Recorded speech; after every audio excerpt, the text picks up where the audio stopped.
পশ্চিমবঙ্গের মুর্শিদাবাদে নতুন বাবরি মসজিদের নির্মাণ কাজ শুরু হয়েছে, যা নিয়ে তোলপাড় চলছে রাজনৈতিক মহলে। তৃণমূল কংগ্রেস থেকে বহিষ্কৃত বিধায়ক হুমায়ুন কবির এই গুরুত্বপূর্ণ উদ্যোগের নেতৃত্ব দিচ্ছেন। ৬ ডিসেম্বর ভিত্তিপ্রস্তর স্থাপনের সময় হাজার হাজার মানুষের উপস্থিতি এবং ব্যাপক অর্থ সংগ্রহের দৃশ্য ঘটেছে।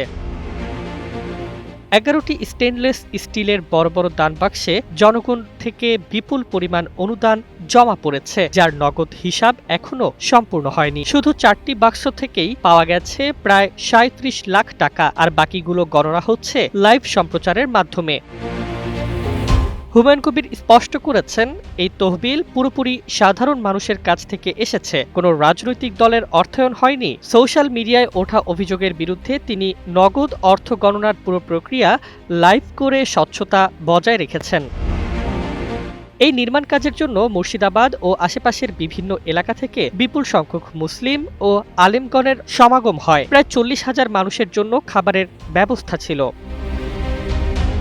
তবে এই উদ্যোগের পেছনে রাজনৈতিক ঝড় তুঙ্গে। বাবরি মসজিদ ধ্বংসের ৩৩ বছর পর একই দিনে ভিত্তিপ্রস্তর স্থাপন করায় হুমায়ুন কবির তৃণমূল থেকে বহিষ্কৃত হন। দেশজুড়ে ধর্মের নামে বিভাজনের অভিযোগ উঠলেও হুমায়ুন মনে করেন, এই মসজিদ নির্মাণ একটি ঐতিহাসিক পুনর্জাগরণের সূচনা। মসজিদ নির্মাণে জনসমর্থন ও অনুদানের প্রবাহ থেকে স্পষ্ট, এটি শুধু ধর্মীয় নয়, সামাজিক ও রাজনৈতিক একটি গুরুত্বপূর্ণ আন্দোলন হিসেবে প্রতিষ্ঠিত হচ্ছে।